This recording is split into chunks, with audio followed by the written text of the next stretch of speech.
Ya, Tidak. sebetulnya kita harus tahu bahwa hidup di dunia ini tugas utamanya adalah ibadah. Wa ma khalaqtul jinna wal insa illa liya'budun.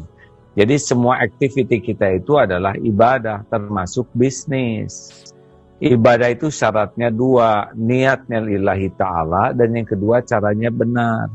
Sebetulnya bisnis kita dengan orang itu syariat, hakikatnya kita bisnis dengan Allah. Karena yang membagikan rezeki itu bukan orang, Allah. Orang itu hanya jalan saja bagi kita. Seperti kita jadi manusia, itu kita bukan ciptaan ibu dan bapak.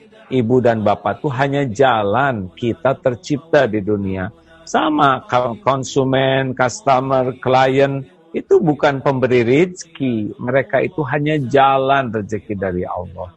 Jadi tidak boleh kita menuhankan pembeli, tidak boleh kita menuhankan ikhtiar. Kita harus ikhtiar.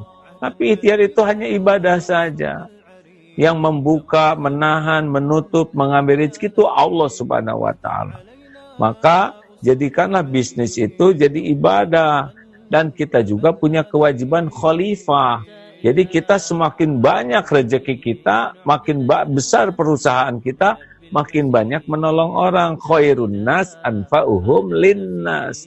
Ini diniatkan. Kenapa kita bisnis harus besar? Supaya bisa nolong banyak orang. Kenapa omzet kita besar? Supaya kita bisa ngasih untung banyak orang. Bukan untuk diri sendiri saja, tapi untuk menolong. Yang ketiga, tugasnya adalah dakwah. Kita jadikan bisnis ini jadi dakwah. Sebagaimana orang-orang terdahulu datang ke Nusantara ini kan pedagang yang membuat Indonesia syariatnya jadi negara umat Islam terbesar di dunia. Pedagang mereka. Mereka dagang dengan niat dakwah. Nah, harusnya orang yang interaksi dengan kita ya tidak hanya dapat uang dan barang, tapi mereka dapat ilmu.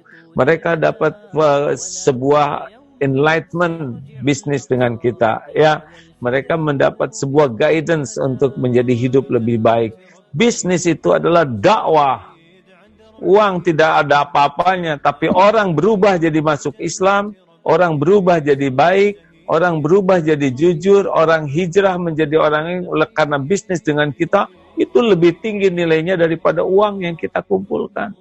Jadi bisnis adalah dakwah. Bisnis itu ibadah, bisnis itu membuat kita bisa